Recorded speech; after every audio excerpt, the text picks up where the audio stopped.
aprender también los principios de interpretación de la Biblia. Porque hoy como nunca, hermanos, en donde vemos nosotros doctrinas, pero también falsas enseñanzas que conducen a la confusión, que conducen al error, en este tiempo es que necesitamos mucho discernimiento. Y el discernimiento es la capacidad de poder distinguir entre la verdad y el error. Este discernimiento viene obviamente de una manera natural, que cuando somos pequeños nosotros, nuestros padres nos empiezan a enseñar lo que no está bien y separan de lo que está bien y lo que está mal. Y eso viene en un aprendizaje, de manera que mientras crecemos, estamos formando también un criterio personal nosotros para identificar las cosas que no están bien. Y sumamos a esto la intuición, el sentido común, y entonces es de sentido común que cuando me dicen a mí que no ponga la mano sobre la plancha cuando está caliente, cuando está conectada, porque me voy a quemar, el sentido común me dice que cuando me acerco y siento un poquito de calor, alejo mi mano. Significa que eso no está bien porque no me va a dar un beneficio a mí. Pero hoy también necesitamos, más allá del sentido común, necesitamos también discernimiento espiritual. El discernimiento como un don que creo que siempre será necesario, y en estos últimos tiempos es más que necesario el don de discernimiento de espíritus. Pero también necesitamos discernimiento como producto de la madurez cristiana. Necesitamos discernimiento que se consigue cuando la palabra que leemos la trazamos, la interpretamos correctamente nosotros, con las bases necesarias para no ser engañados y para no ser conducidos también al error. Y es allí donde se hace necesario que tomemos las herramientas básicas para la interpretación bíblica correcta. Y a partir de hoy vamos a iniciar un viaje, yo así le llamo, un viaje a través del estudio de los principios para interpretar la Biblia. Y les decía yo, la última semana que prediqué, que fue hace como 3 semanas atrás, les decía, no quiero adelantarme, podría yo darles una enseñanza ya, pero va a haber una pausa. Y entonces quise hoy iniciar estas bases, estas herramientas que son los principios para la interpretación de la Biblia.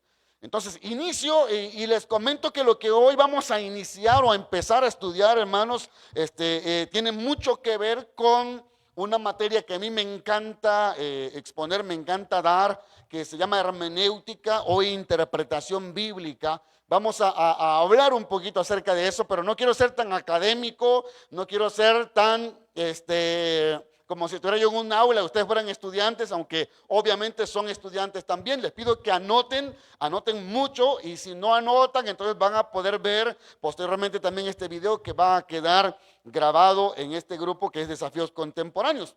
Entonces empezamos nosotros hablando acerca de una disciplina. Cuando hablo de una disciplina me refiero a un área de estudio, y en este caso, esta área de estudio que fija los principios, pero también establece las reglas para interpretar la Biblia. A esta área de disciplina se llama hermenéutica. Y yo sé que algunos dirán, a mí no me interesa eso, si no me interesa cómo se llama, pero es importante que podamos entenderlo. Y voy a explicar por qué lleva este nombre. Si lleva este nombre, obviamente, de una manera más sistematizada, de una manera más técnica. Pero en 1 Corintios capítulo 2 versículo 10, quiero que vayan conmigo allá, miramos esta palabra, que es la palabra hermenéutica o interpretación. 1 Corintios 12 versículo 10. Cuando lo tengan, díganme amén.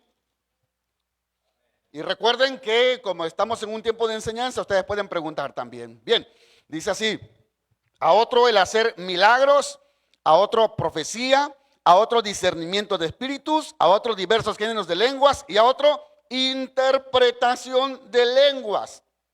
La palabra interpretación aquí es la palabra hermeneía, que es la capacidad de hablar o de interpretar un idioma que no se conoce. En pocas palabras, esta palabra en griego que aparece allí, hermeneía, significa interpretar. De tal manera que hermenéutica lo que significa es explicar, traducir, esclarecer o interpretar. Cuando usted escucha esta palabra hermenéutica, va a relacionarlo con explicar, con entender, con esclarecer, con traducir o con interpretar. Entonces, ¿qué significa hermenéutica? En pocas palabras, significa entender el significado de los textos, en este caso los textos bíblicos, porque tengo que decirles que no se hace hermenéutica solamente de la Biblia. Si se hace hermenéutica de diferentes escritos. Ustedes van a poder, si ustedes investigan, si ustedes estudian, como por ejemplo filosofía, ustedes van a poder entender que hay libros antiguos que hay que interpretarlos. Y ese ejercicio de interpretación se le llama hermenéutica. Lo que vamos a ver es hermenéutica bíblica e insisto que significa entender el significado de los textos bíblicos cuando los fijamos en el contexto respectivo, porque estamos usando los principios y estamos usando las herramientas para una interpretación correcta. Entonces, en un sentido más claro, hermenéutica significa interpretar para que podamos nosotros entender. Y no podemos aplicar nosotros un texto bíblico sin antes haber entendido y obviamente interpretado también el texto bíblico. Fíjense que esta palabra, incluso la palabra hermenéutica, viene de la raíz de la que viene, que es la palabra herme, se relaciona con un mensajero según la mitología griega. Aquí quiero esclarecer esto, no se vayan a llevar esto como una enseñanza bíblica. Según la mitología griega, había un mensajero de los dioses hacia los hombres. Es decir, los dioses griegos, esto es lo que ellos pensaban, ellos enviaban un mensaje y el enviado, el mensajero de esos dioses para traer esa palabra hacia los hombres se llamaba Hermes. Y Hermes estaba caracterizado con unas alitas en los pies. ¿Han visto las llantas Goodyear? El logotipo.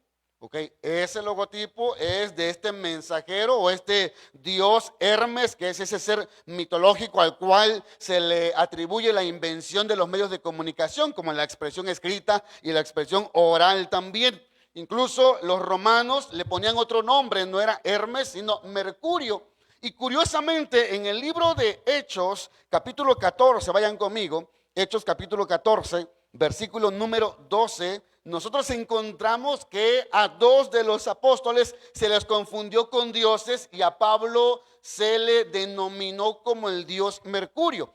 En Hechos capítulo 14, versículo número 12, dice, y a Bernabé llamaban Júpiter y a Pablo Mercurio, porque este era el que llevaba la palabra. ¿Lo estamos relacionando? Entonces, en los romanos creían entonces que Pablo, al exponer la palabra, al hablar la palabra, él era el mensajero del Dios principal. Ellos decían, Bernabé es el Dios principal, él es Júpiter. Y Pablo es su intérprete, él es Mercurio. Y repito, haciendo alusión de que Pablo tenía una buena oratoria, una buena capacidad para hablar. Ahora, ¿por qué es importante para nosotros entender todo esto? ¿Y por qué es necesaria la hermenéutica, las herramientas para poder interpretar correctamente la Biblia? Segunda de Pedro, capítulo 3, vamos a leer bastantes versículos bíblicos, así es que le pido que mantenga abierta su Biblia, pero también que lo anote de ser necesario. Segunda de Pedro, capítulo 3, versículos 15 al 16. Si lo tiene allí, dígame amén, por favor. Ok.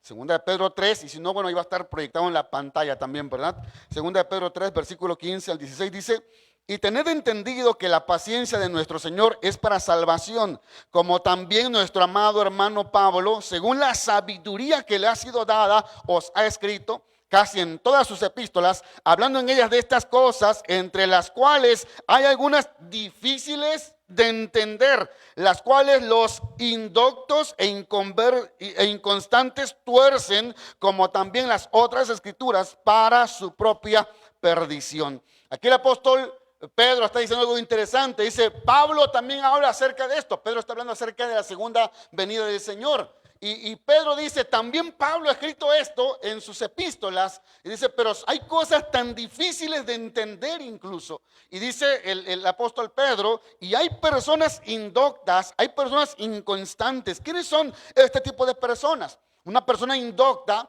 es una persona que no está versada o entendida en cierta materia, es decir, en este caso que no sabe de Biblia, pues, ¿ok?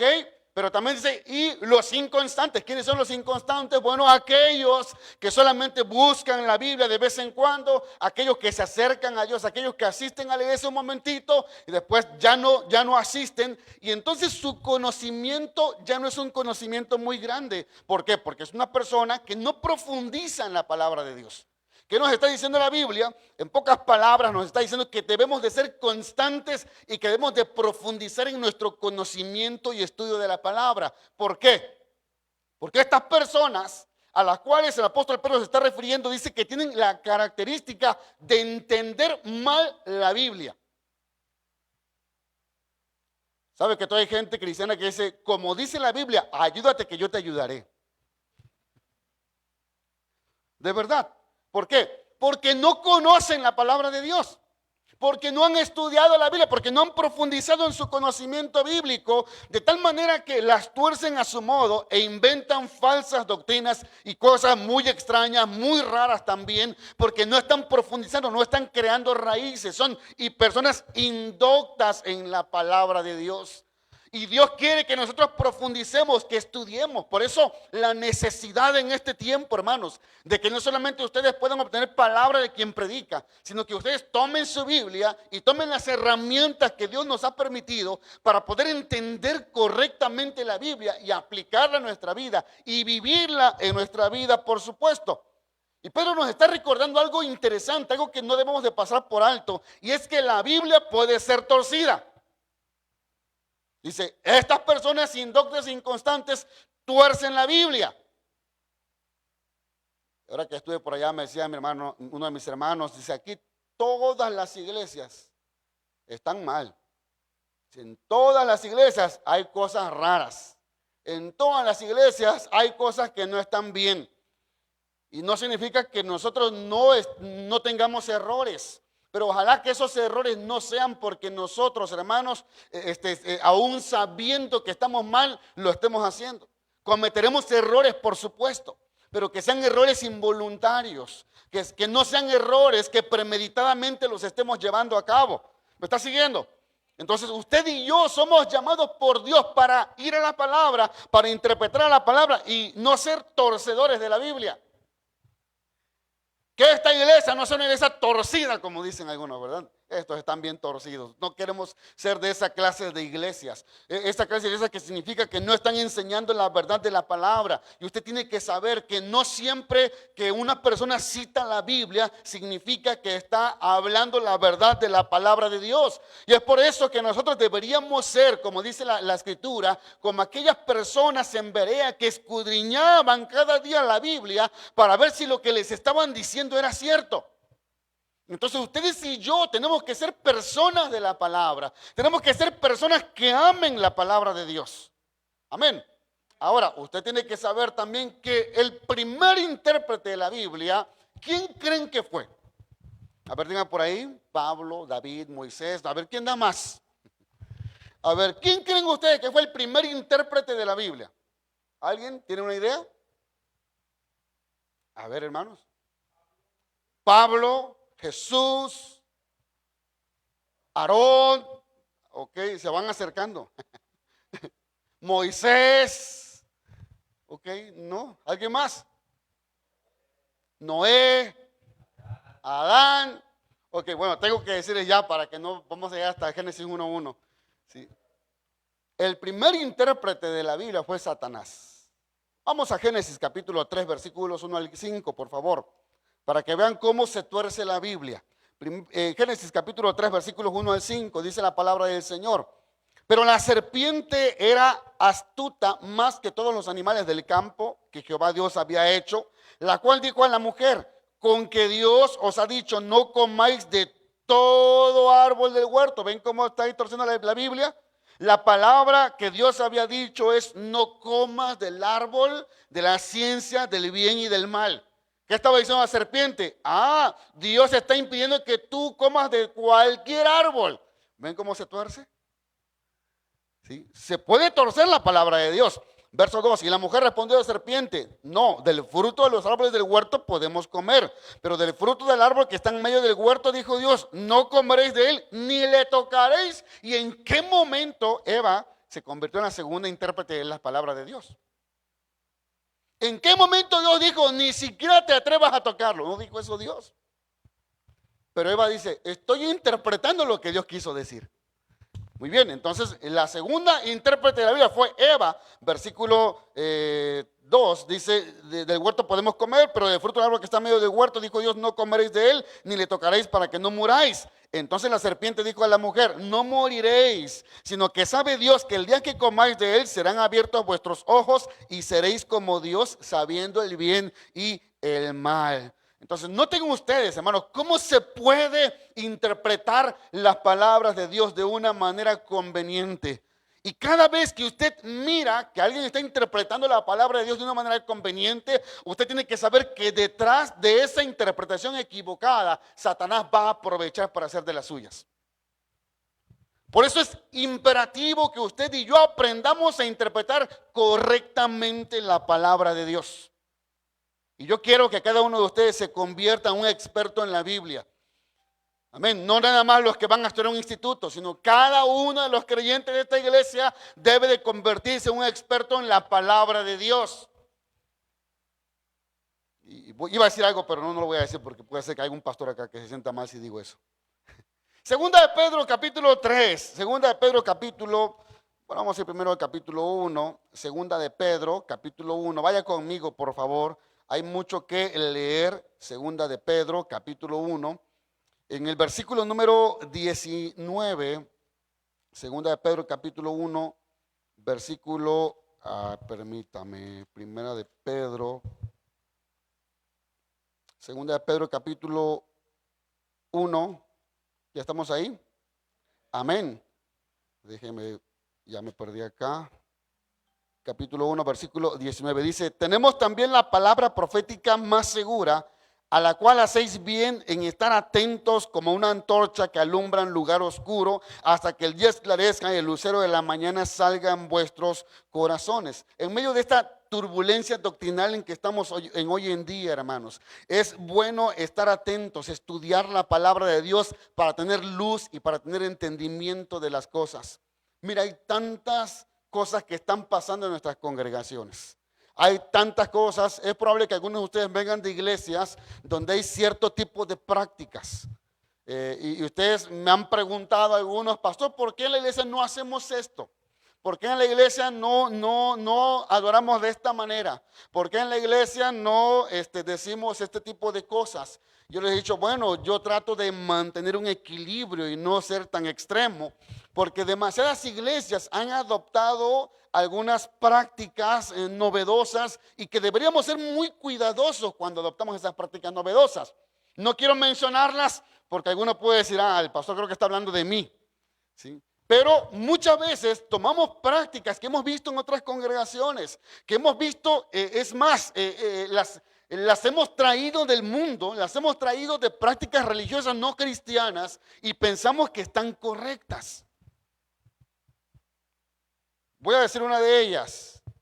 El mesianismo es un movimiento que entró a nuestras iglesias desde los años 90 y que ha crecido con mucho auge en nuestros días otra vez. Voy a hablar de algunas de esas prácticas.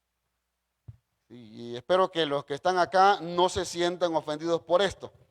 ¿Sí? Pero a veces hay ciertas prácticas judías que llevamos al extremo nosotros. Son prácticas que no son convenientes realizarlas. Porque no estamos sujetos nosotros a una vida judía. Ustedes saben que nosotros practicamos también las primicias y se las he enseñado. Pero no practicamos las primicias a la usanza de los judíos.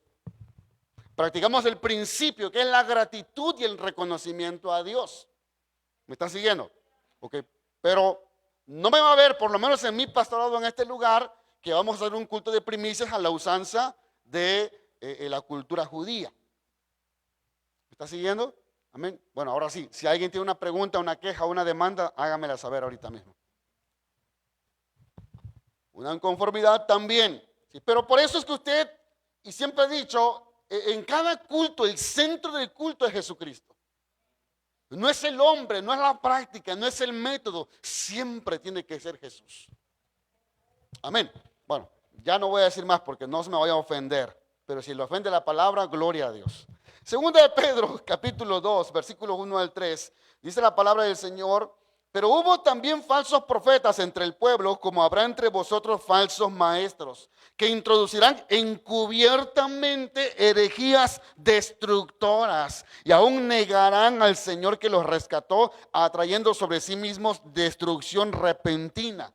Fíjese estas palabras, voy a leerlas una vez más ahorita. Y muchos seguirán sus disoluciones, por causa de los cuales el camino de la verdad será blasfemado. Y por avaricia harán mercadería de vosotros con palabras fingidas. Sobre los tales ya de largo tiempo la condenación no se tarda y su perdición no se duerme. Y quiero referir algunas expresiones del apóstol Pedro en estos versículos. Pedro está diciendo que hubo falsos profetas entre el pueblo en el pasado. Y Pedro está hablando no solamente del tiempo de la iglesia, está hablando acerca del tiempo en Israel. Hubo falsos profetas. Pero también Pedro dice: habrá también entre ustedes falsos maestros.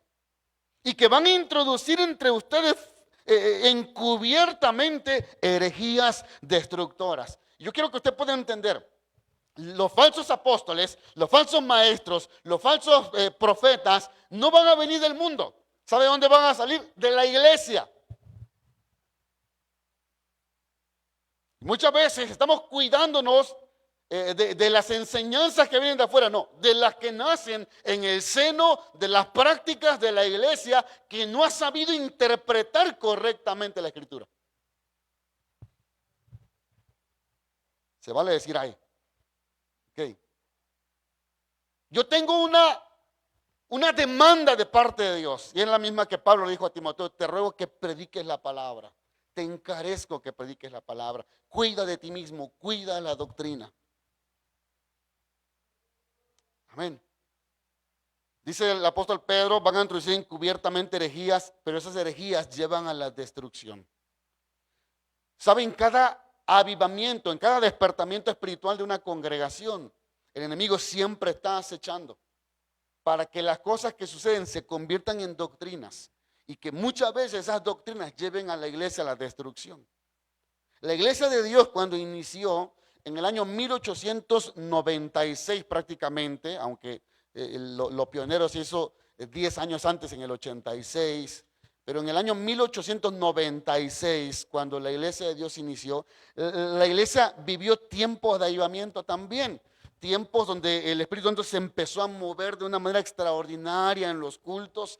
Y los libros de historia registran que incluso venían desde lejos los hermanos cantando entre la nieve, ¿verdad? Cuando se congregaban en las asambleas, que eran 20, 40 personas solamente. Pero a medida que la iglesia creció, se expandió también el evangelio en las montañas Apalaches, ¿verdad, hermano Pedro? Usted que es un libro de historia viviente.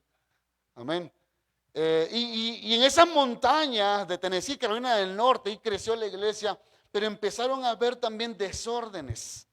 Incluso se llegó de una manera muy peyorativa decir de la iglesia de Dios que eran los santos rodadores. Porque cuando había un movimiento del Espíritu Santo, se caían y empezaban a dar vueltas. Dijeron: ahí vienen los santos rodadores.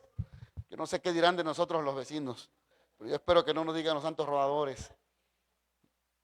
Porque empezó a haber excesos y se empezó a usar eso como una doctrina también. Incluso se habló de un bautismo del Espíritu, un segundo bautismo y un tercer bautismo del Espíritu, ¿verdad, hermano Pedro? La santa dinamita, pirita. Exactamente, más explosivo. Y se buscaba esos 3 bautismos del Espíritu Santo. Entonces lo que Dios hace en una congregación, el enemigo va a usar la inmadurez y la falta de pericia para interpretar la Biblia, para que la gente empiece a caer en falsas doctrinas y falsas enseñanzas. Por eso este tiempo es importante, hermanos, donde tenemos que reflexionar, tenemos que introducirnos con Dios en su presencia y en la palabra, para interpretarla y trazarla de una manera correcta también nosotros. Dice el apóstol Pedro: hubo falsos profetas, como también va a haber entre ustedes falsos maestros, que van a introducir herejías que van a llevar a la destrucción, y que debemos de tener mucho cuidado. Dice que aún negarán al Señor que los rescató, pero ellos van a también a traer sobre sí mismos destrucción repentina. Y lo triste en el versículo 2 dice que muchos van a seguir sus disoluciones. Muchos van a empezar a seguir esas doctrinas. Porque, ¿sabe? Es más fácil seguir algo que sobre espiritualizamos o algo que usamos únicamente de una manera simbólica. Es más fácil hacer eso que meternos a estudiar la Biblia, que confrontar nuestra experiencia y lo que estamos viviendo con la palabra de Dios. Porque como vamos a verlo, introducirnos a estudiar la palabra, interpretarla, requiere tiempo, disposición, requiere esfuerzo de nosotros. Y no estamos dispuestos muchas veces a eso.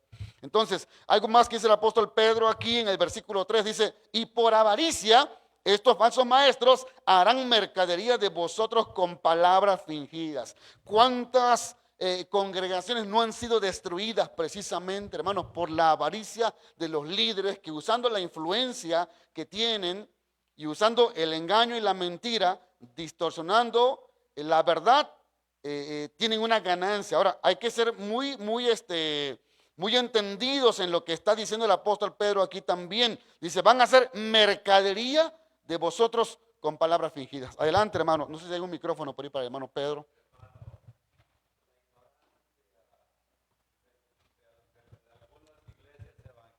La ignorancia es tan grande, hermano, de vez en cuando, que están vendiendo terrenos en el cielo y la gente comprándolos, pues, pagando. ¿Cuántas hectáreas quieres en el cielo? Y tantos dólares. Y la gente comprando, pues, hectáreas en el cielo, terrenos en el cielo. Pues, y la iglesia evangélica creyendo eso, hermano. Los maldonados, esos maldonados, hermanos, sabrá esos demonios de dónde vengan, pero yo te meto al cielo a punto de puro dólar. Dice, me suelta los dólares y yo te meto al cielo a punto de puro dólar. Y las indulgencias, usted sabe, pues, hermano, cómo vinieron, pues, Así es. Cuando hay ignorancia de la Biblia, hermanos, podemos caer presos de muchas herejías destructoras. Y dice la palabra, muchos van a seguir esas disoluciones. Y hay que tomar muy en cuenta esto, hermano. Esto lo estamos viviendo ya. ¿Ok?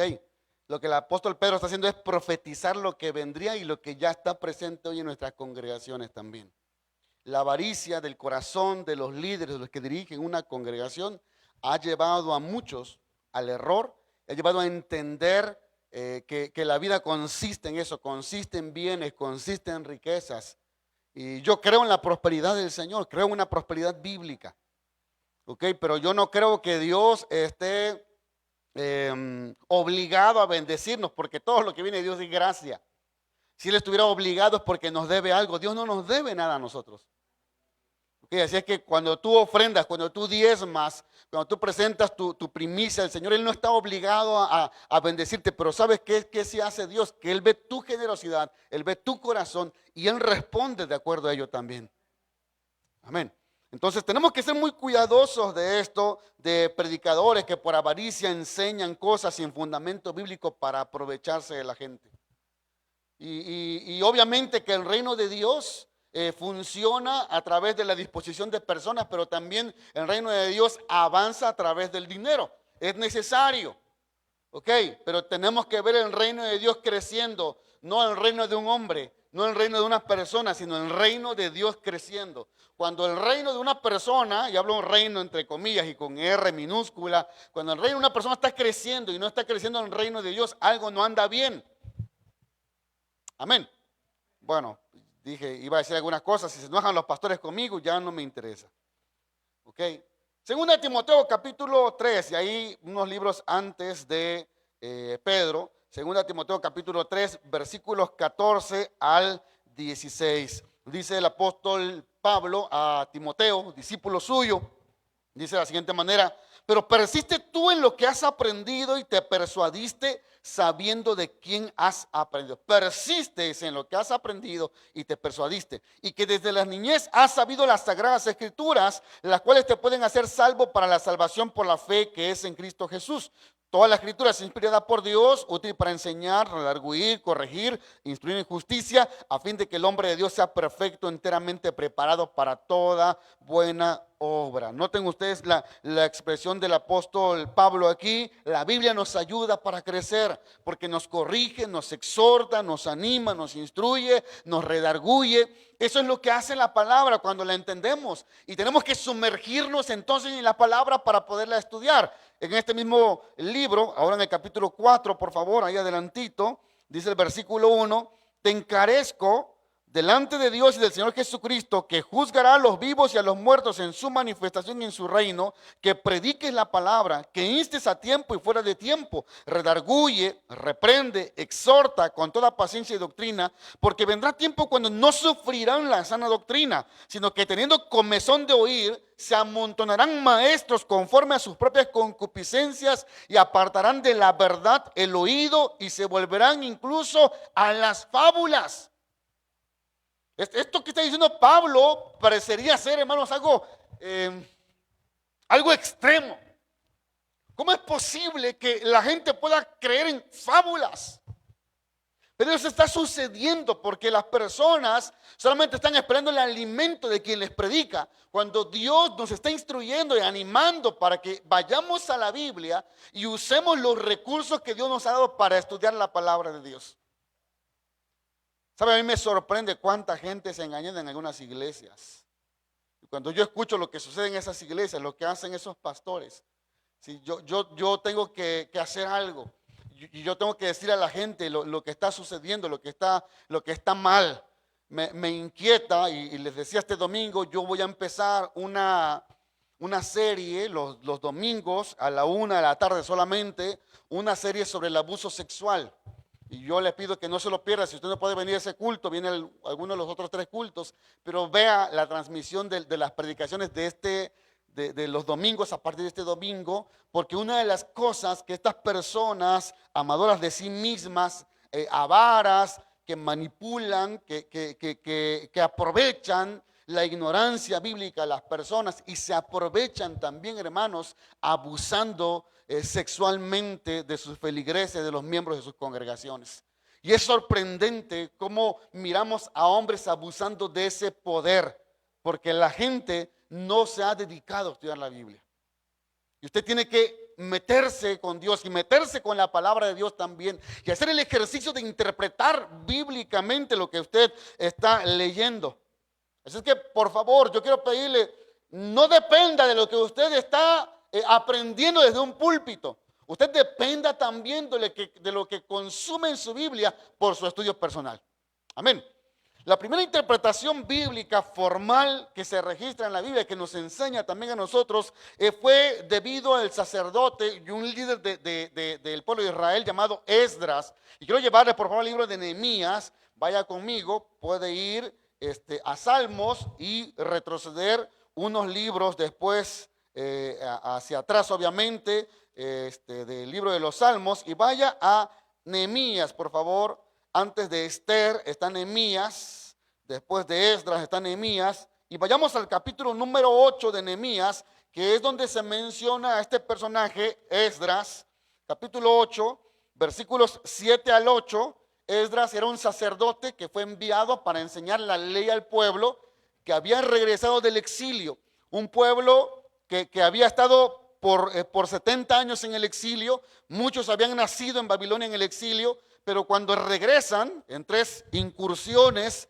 la primera de ellas con Zorobabel, Esdras también lleva otro grupo, y cuando este grupo llega hacia Jerusalén, están reconstruyendo ya los muros, están reconstruyendo el templo y la ciudad, y entonces Esdras es movido por Dios para enseñar la ley al pueblo que no conocía la ley. Y dice la palabra en el versículo 7, Nehemías 8, versículos, vamos a ver desde el 4, dice. Abrió pues Esdras el libro a ojos de todo el pueblo, porque estaba más alto que todo el pueblo, y cuando la abrió, todo el pueblo estuvo atento. Bendijo entonces Esdras a Jehová, Dios grande, y todo el pueblo respondió, amén, amén, alzando sus manos, y se humillaron y adoraron a Jehová inclinados a tierra. Y los levitas Jesúa, Bani, Serebías, Jamín, Acub, Sabetai, Odías, Masías, Kelita, Sarías, Josabet, Anán y Pelaía. Escuche esto. Hacían entender al pueblo la ley. Y el pueblo estaba atento en su lugar. Y veían y leían en el libro de la ley de Dios claramente y ponían en el sentido de modo que entendiesen la lectura. Estos últimos dos versículos nos dicen a nosotros la manera en que ellos estaban enseñando la Biblia. Es decir, estaban interpretando, dice que ponían el sentido de tal manera que fuera clara. Y yo les digo a los estudiantes cuando llevamos esta materia, la intención de estudiar la Biblia, de aprender teología, de aprender hermenéutica, no es hacer complicada la predicación y la enseñanza a la gente, es hacerla sencilla. Porque de repente caemos, ¿verdad? Es que el griego dice esto y el hebreo dice esto y empezamos a nombrar puras palabras que la gente ni entiende y volvemos complicada la enseñanza, cuando la enseñanza debe ser digerible para que la gente lo entienda. Y esto es lo que hacían Esdras y hacían estos sacerdotes también cuando estaban leyendo el texto bíblico, porque el texto, estudiar e interpretar la Biblia es más que leer simplemente el texto bíblico. El texto bíblico contiene palabras que tenían un significado particular en el contexto en el cual estaban. Usted tiene que entender que muchas veces ese significado particular fue adaptado al contexto para poder comunicar también esa palabra. Entonces, lo que leemos nosotros, hay gente que es muy literalista. Y dice la gente, es que me voy a sacar un ojo. ¿Pero por qué te lo vas a sacar? Porque dice la Biblia que es mejor que entres tuerto al reino de los cielos. Y es que este ojo me hace pecar mucho y me lo voy a sacar. Eso es una mala interpretación de la Biblia. Hay gente que dice, ya no le voy a hablar a mi familia porque ya me convertí. ¿Y cómo? ¿Por qué no le vas a hablar? Bueno, es que dice la Biblia y Jesús dijo que el que no aborrece a su padre y a su madre no es digno de él. Yo quiero ser digno de Jesucristo. Y usted tiene que saber que la palabra aborrecer es una palabra que es un modismo. ¿Sí? Es un modismo, después les voy a enseñar esto, ¿sí? Que en su interpretación no significa odiar, sino significa amar menos que. ¿Ok? Entonces no es que usted tiene que odiar a sus hermanos y a su familia. Usted tiene que priorizar quién es mi prioridad ahora. No son mis hermanos, es mi Dios. No es lo que me diga mi mamá, es lo que me dice Dios en su palabra. ¿Me está siguiendo? Amén. Bueno, me detengo un momentito por si hay un comentario o pregunta. Ya estoy en el límite del tiempo, así es que por favor levante la mano. Yo quiero que usted aprenda. Yo siempre digo que no soy tan buen maestro para que se queden callados. Yo sé que tienen dudas. ¿No? A ver, acaba el micrófono, por favor, para que escuchen los que están en casa también y sepan cuál es la pregunta. Adelante con el volumen. Bueno, ya. Es que no me acuerdo si había preguntado esto, pero en algún momento va a comentarnos sobre algo de los libros apócrifos, porque, bueno, a mí me causa, no como interés, me causa confusión y para saber discernir qué es lo correcto, ¿verdad? Ok, no lo iba a hablar, pero lo voy a hablar en la siguiente clase a petición de tu inquietud. Voy a hablar un poquito de lo que es revelación bíblica, inspiración bíblica, un poquito de lo que son las traducciones, porque a veces decimos, es que esta Biblia trae un error. Usted tiene que entender algo. Nosotros creemos, como Iglesia de Dios, en la inspiración verbal de la Biblia. ¿Ok? Verbal y plenaria de la Biblia. Yo tengo que explicarles qué significa esto, porque a veces repetimos la doctrina, repetimos la declaración de fe, y ni siquiera entendemos por qué aparece esa expresión verbal. ¿Sí? La expresión verbal es una transliteración del latín, es la palabra verbum, ¿sí? Y de ahí transliteramos, le ponemos verbal, pero la palabra verbum en latín significa palabra. ¿Ok? Entonces creemos en la inspiración de cada palabra que está en la Biblia. Ahora, eso significa que el libro entonces no tiene errores, pero yo tengo que decirle, el original de quien escribió el primer escrito, valga la redundancia, es el que no tiene errores. Las traducciones son las que tienen errores. Ok, nosotros creemos que las primeras palabras que se escribieron son las que no contienen error. Ahora, no hay ningún escrito original de la Biblia. Hay copias de los originales. Espero que me esté siguiendo y espero que ese día pueda traer yo aquí a lo mejor lo proyectamos por acá, para que pueda traer yo un cuadro donde ustedes puedan ver esto. No lo iba a hablar, pero lo voy a hablar. Y ahí es donde puedo yo mencionar un poquito acerca de las versiones de la Biblia y por qué la Biblia católica es diferente a la Biblia protestante, que son los libros apócrifos, pero también que son los libros deuterocanónicos, que son dos cosas diferentes. Pero vamos a ver en ese momento, debido a la inquietud que tienes, que a lo mejor otros tienen, pero como los otros no preguntan, ¿verdad? Parecen muy inteligentes y que saben todo, pero quizás hay dudas que tengan. Y entonces tenemos que resolverlas. Así que pregunte, mire, no nos pueden catalogar de ignorantes cuando preguntamos. Al contrario, somos valientes y queremos saber, queremos aprender. Es inteligente el que pregunta. Ok, pero el que no pregunta no es tan inteligente. Espero que con esto pregunten. Adelante, hermano Miguel. Hermanos, Dios les bendiga. Amén. Todo lo que usted dice, pastor, No escuché, perdón. todo lo que usted está comentando Ok. es una realidad. Porque si hay demasiada gente muy ignorante. Yo vi un caso en una familia que llegué a evangelizar y dijo, ¿y tú cuánto nos vas a cobrar? Dije, ¿cómo? Es que vino una persona antes que tú, hace 2 meses. Nos quitó dinero para hacer un milagro y sí resultó el milagro, pero nos quitó dinero. Ese fue un caso. Y el otro caso, me dijo la persona por la que oramos, mi esposa estaba junto conmigo, sacó su cartera y me dijo, ¿cuánto te debo? Dije, perdóneme, pero el evangelio ni se compra ni se vende. Si en su corazón está aportar algo para la obra de Dios, excelente. Bueno, ahí le va al último. Dice una persona, cuando oramos mi esposa y yo por un enfermo, tuvo mucho cambio. No sanó totalmente, sinceramente le digo. Entonces sale el Señor y dice, ¿cuánto le debemos? Digo, oiga, por favor, le dije lo mismo. O sea, la realidad de lo que usted está hablando no es mentira, es una realidad. Amén. Incluso hay predicadores que dicen, ¿verdad? ¿De cuánto quieres el sermón? Ok. Dice, te invito a predicar, ¿de cuánto estamos hablando? El sermón cuesta tanto. Ok. Y sí, tiene mucha razón. Aquí quiero que ustedes puedan entender algo. Porque tengo que dar una enseñanza sobre eso y quiero aprovechar este punto acá. Manténgame su pregunta, hermano, no se lo voy a olvidar, ¿eh? Hermano, usted, hermano Francisco. No, permítame, mantenga su pregunta y no se lo vaya a olvidar. Voy a hablar un poquito de lo que dice el hermano Miguel. Hay que entender la diferencia, hermanos, entre el pago y la honra. Nosotros creemos en la honra, ¿ok? Que a los ministerios, que a los siervos, que a las siervas de Dios debemos honrar. Y se puede honrar de maneras diversas. Se puede honrar a través de la palabra, gracias, honro tu ministerio, te bendigo. Se puede honrar a través de una comida. Se puede honrar a través de la atención que le damos en la casa. Se puede honrar a través del aprecio, del amor. Se puede honrar a través de una ofrenda también, por supuesto. Así es que no está mal cuando alguien quiere honrar el ministerio, pero siempre hay que orientar hacia que quien hizo el milagro no soy yo, ¿sí? Y ni le estás pagando a Dios ni me estás pagando a mí. Yo acepto esto como una honra y bendigo tu vida por lo que tú estás honrando, porque dice la palabra del Señor que Dios honra a los que le honran, ¿sí? Pero cuando uno empieza a usar los dones que Dios puso en nuestras vidas como si fueran propios y empieza a distorsionar y a usar mal el ministerio, vamos a rendir cuentas delante de Dios. Un día lo que Dios puso en nosotros, Dios nos va a decir, hey, devuélveme lo que es mío.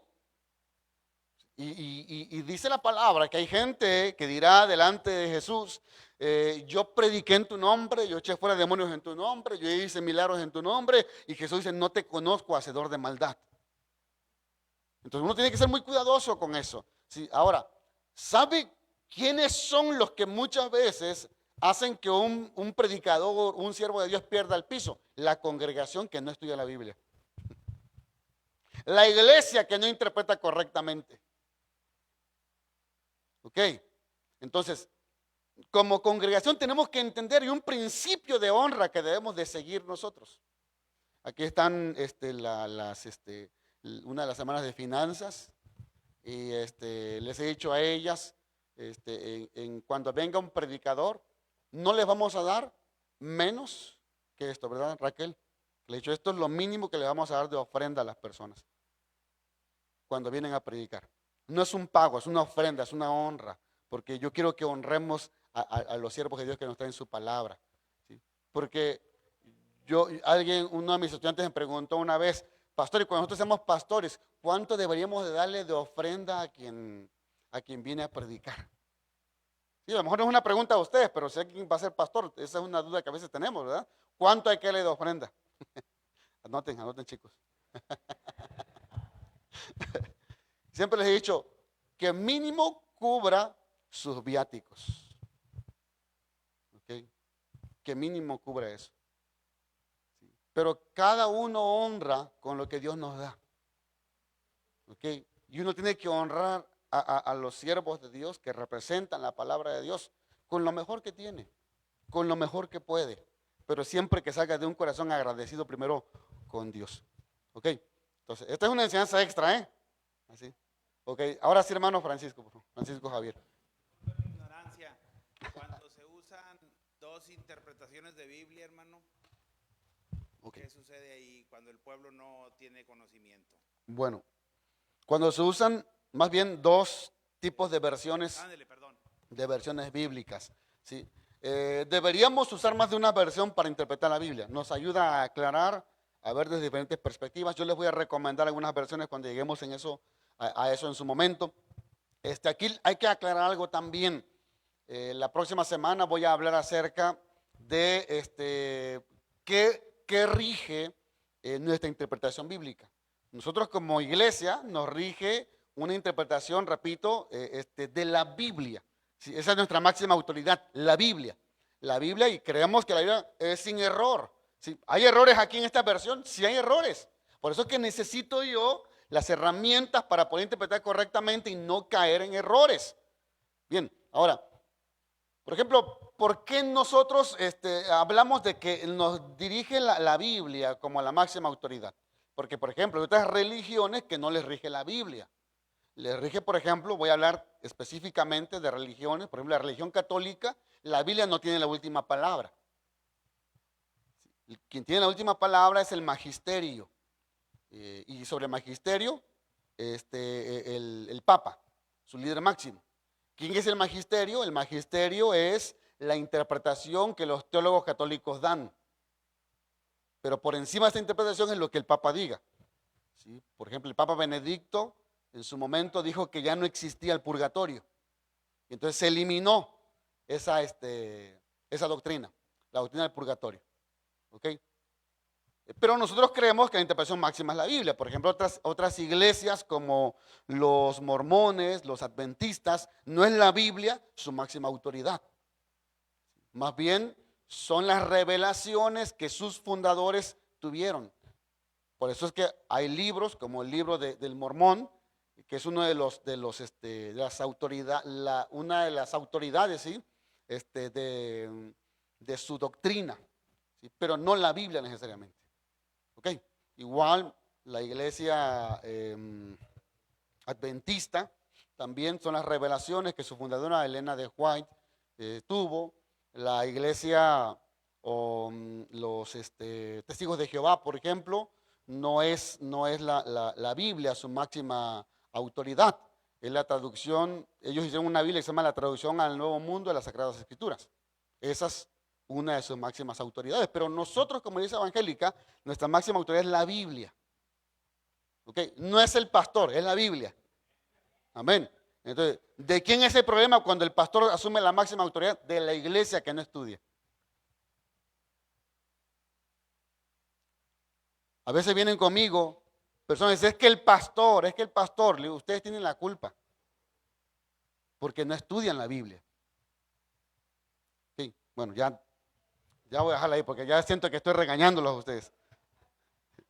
Ok, y termino con esto. Miren, nosotros cuando interpretamos la Biblia hay que entender también que la Biblia fue escrita no en nuestros tiempos, no en nuestra cultura, no en nuestro idioma. Fue escrito y hay un abismo histórico, hay un contexto de tiempo y cuántas cosas habrán cambiado desde que se escribió la Biblia. Es más, cuántas cosas han cambiado desde que usted era un niño hasta esta fecha. ¿Qué serán? 40 años, 50 años, 60 años y son los más robustos 80 años. ¿Cuántas cosas han cambiado? Sí, yo recuerdo que todavía utilicé los teléfonos esos que les dábamos vueltas así, regresaba y le damos vueltas y todavía recuerdo cuando comprábamos también las tarjetas Telcel para rasparle y estaba el código ahí. Eso ya no sé si exista todavía, pero tantas cosas han cambiado. Imagínense cuando se escribió la Biblia, ¿sí? Hace más de 1000 años que se escribió. Los primeros escritos que están, por ejemplo, los primeros escritos o el primer evangelio que se escribió fue el evangelio de San Marcos. ¿Sí? ¿Cuánto ha pasado hasta nuestros días? ¿Cuántas cosas han cambiado? Y tenemos que entender que las costumbres cambiaron, el idioma cambió, la tecnología, los recursos, pero hay un abismo cultural también, un contexto de su tiempo, de la situación que ocasionó que quien escribió eso lo escribía de esa manera. Y se los decía cuando hablamos sobre los dones espirituales. Así que esos dones que se mencionan por Pablo son dones que eran conflictivos en su tiempo. Si cada vez que Pablo dice algo es porque había una razón, una situación que lo originó. Hay costumbres también, ¿por qué se comportaban de esa manera? ¿Por qué Sara llamaba a su esposo, ¿cómo lo llamaba? Mi señor, no le decía gordo, no le decía negro. No le decía bebé ni papi, le decía Señor. Y hay gente que es muy literalista y dice, así me tienes que decir, como Sara le decía a Abraham. Y si no me dices, vas a ver. Entonces, esas son unas costumbres, hay que tener el conocimiento contextual para entender por qué lo decían de esta manera. Hay un abismo lingüístico también, hay un contexto de idioma, las palabras, la estructura, la sintaxis, los modismos que se utilizaban también. Hay muchos modismos en la Biblia, por ejemplo, uno de los grandes modismos son los eufemismos, que son expresiones tanto verbales como escritas, donde la persona disfraza una palabra para que no suene vulgar, para que no suene muy dura. ¿Sí? Por ejemplo, una expresión es la palabra dormir. ¿Sí? Y cuando la palabra habla de que una persona durmió, ¿sí? con sus padres o durmió en sus generaciones o dice que descendió al Seol, significa que murió. ¿Ok? Ahora, el no entender que esto es un modismo ha dado lugar a una falsa interpretación de lo que pasa después de la muerte. A una doctrina que se llama el sueño del alma. ¿La han escuchado? Es doctrina adventista. El no entender que esa expresión es un modismo, es un eufemismo. ¿Sí? Otra expresión, por ejemplo, nosotros usamos cuando se trata de las necesidades fisiológicas, la gente dice, voy a hacer del 1, voy a hacer del 2. Eso es un modismo. ¿Ok? En la Biblia el modismo es, va a cubrir sus pies.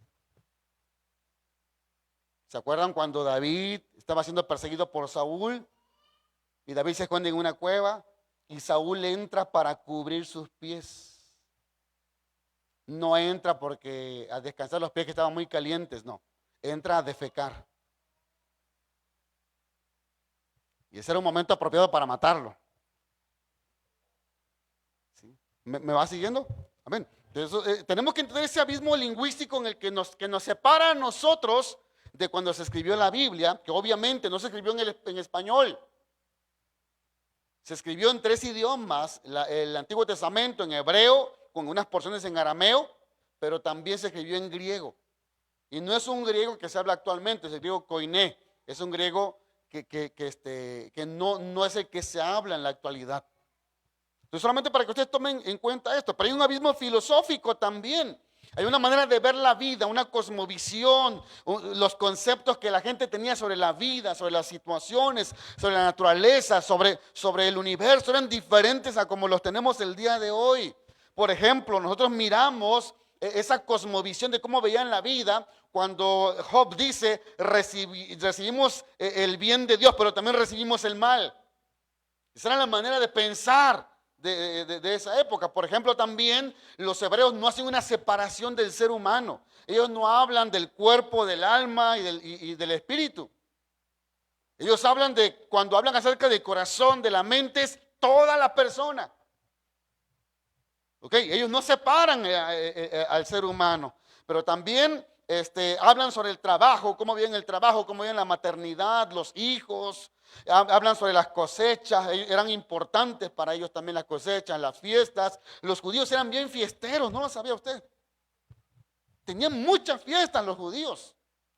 Deberíamos aprender un poquito de eso, ¿verdad? El contexto geográfico también, que era diferente. Era un lugar más árido, el Medio Oriente, que aquí en nuestro país o en nuestra ciudad. Era muy diferente el clima. Entonces, la meta de la interpretación bíblica es establecer esos principios que nos guíen a nosotros, hermanos, para poder leer y entender correctamente la Biblia. Y eso es importante, que entendamos correctamente para entonces aplicar correctamente la Biblia. No es un libro sencillo de leer la Biblia, pero si tú tienes el Espíritu Santo, ya llevas un adelanto. Porque el que escribió la Biblia está en ti. El que inspiró los escritores de la Biblia está en ti para poderte guiar a la verdad, para poderla entender. Así es que muchas cosas de la Biblia las podemos entender, hermanos, de una manera sencilla. No va a requerir esfuerzo, pero hay algunas otras cosas que requerirán nuestro esfuerzo, nuestro entendimiento, nuestro estudio, pero también no seamos soberbios de pensar que todo podemos interpretar. Hay cosas en la Biblia, dice la palabra misma, que las cosas secretas pertenecen a Dios. Hay cosas que nunca podemos interpretar. Hay cosas como por ejemplo la segunda venida de Cristo, que hay tantas posiciones, hay tantas interpretaciones, que uno dice, no es que la iglesia va a pasar por la tribulación, otros no va a pasar por la tribulación, es que la venida de Cristo ya se dio. Hay tantas interpretaciones.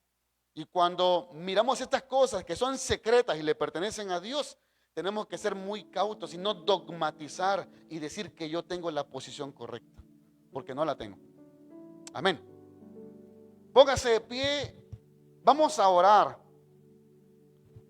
Y quiero orar en dos sentidos. En primer lugar, decirle a Dios, aquí estoy, Señor, yo quiero aprender. Y yo quiero pedirle que usted se traiga su pluma, su libreta, o anote en su celular, pero haga anotaciones, por favor. Porque de lo que estamos hablando son cosas indispensables para nuestra vida. Pero comprométase con el Señor. Dígale a Dios, yo quiero aprender, Señor, de ti. Yo quiero tomar en cuenta tu palabra. Yo quiero seguirte. Yo quiero honrarte, Señor. Yo quiero hacer el esfuerzo necesario para poder aprender de tu palabra. Y esta noche, Señor, yo he expuesto la palabra, no solamente, Señor, para que la gente, para que la iglesia aprenda, sino también para que pueda vivirla y experimentar un crecimiento, Señor, también. Hoy, Espíritu Santo, necesitamos tanto entendimiento y discernimiento en las cosas que el enemigo usa también para distorsionar, para confundir, para llevarnos al error. No lo permitas, Dios. Y yo sé que las enseñanzas, Dios, son necesarias para esto mismo. Señor, te pido por favor que tú nos